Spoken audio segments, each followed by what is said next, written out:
iso nek kuwi sing mbok gawa dokone raimu. Lho, aku itu gareng.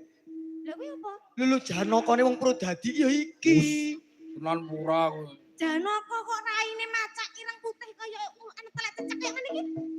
Nek koyo telek cecek ambune ndane kaya apa to? Janaka Lah kok nek ora gejlik.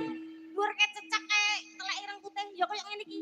Ora, kowe telek kok ya apal men to, Kang. Ya apal kok iso. Mosok Ya iya, nek telek cecek rupane, ireng putih. nek telek pitik jenenge, Telek pitik ya jenenge lencong. telek wedhus, Kabeh ya doro nek kene. Telek wedhus. Wedhus ya serintil. telek sapi. Telek sapi ya letong. Walah bocah ayu-ayu uteke telek tok. Cek ngene lho. Iki babakan telek. Iya, Njur bahas telek. Kok aku malah telek. Ya. Telek. telek. Nek cara kuliner ngono ya. Iya, Heeh. Iki awakmu. aku. Cek, kok telek kok kuliner iki piye Mas? Ala wis ben kene uteke ya telek tok kok. Telek. Telek. Telek saka pitik. Pitik, Ah. Ini mau jenenge telek lencong. lencong. Iki nek saka pitik didadekke kuliner. Iya. Ya, kowe iwak pitik entah doyan. Yo ora doyan gendeng apa? Alah telek nek digoreng. Doyan. Nah, ya tak padha wae. Ya ngono kok iso ngelokne kancane pitik telek-telok.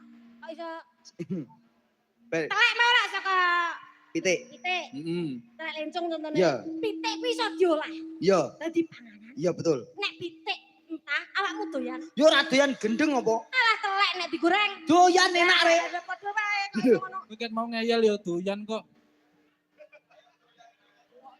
Pemangsane apa? Pemangsane apa? Kajar Sik, ngelokke baleni. Alon-alon yo, alon-alon. arep ngelokke sejake kok Alon-alon. pikiranku telek tok. Pitik Telek ku mak saka pitik. saka pitik. Pitik iso diolah dadi bahan kuliner. Iya, Heeh. Iwak pitik entah. ora doyan. Awakmu doyan Ora doyan. telek nek digoreng. Walah telek nek digoreng. Iyalah, dadi sing digoreng ki telek. Jenengan yo doyan, Pak. Ya ora piyayi kene parane darane ya ora ngono. Pertanyaane siji, Pak. Kok yo kober-kobre goreng telek lho.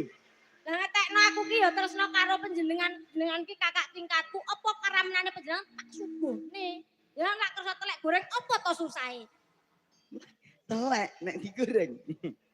Telek nek digoreng. Telek nek Mangsa.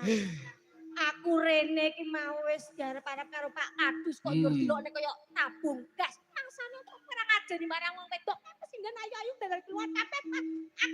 Aku oh. Lah kentekan napas. Wis. Didamu, didamu. Kentekan napas bocah e. kamu bar mangan apa? Eh? Kok iso coba. Masa Kowe mambu. Yo telek goreng iki mang.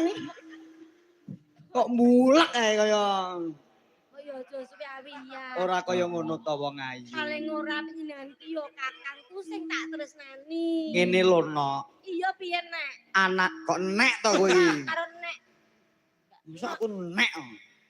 nek lho yo nek aku nyeluk awakmu apa? Wong lanang karo adine wedok kan saking tresnane celuk Nok. Ono. Nok ki celukan Kaya kan. telek nelenok.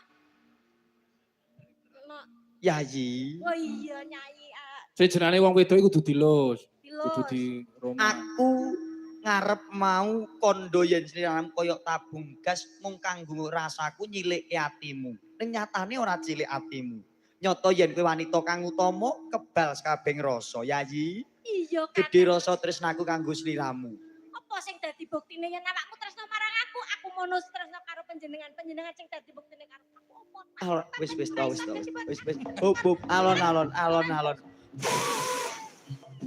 Kok kentekan napas terus reng-reng. Lah nek ra kentekan napas piye to Mas wong tadahe gur semene lho. Ora tabung gasne.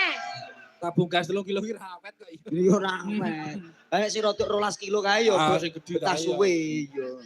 Lah ngene iki digo ngobos pisan entek kok Mas. Wis Kowe to. rumahmu ya ora padha aku. Lho. Kowe sakmene iki lek ya padha 3 kilo.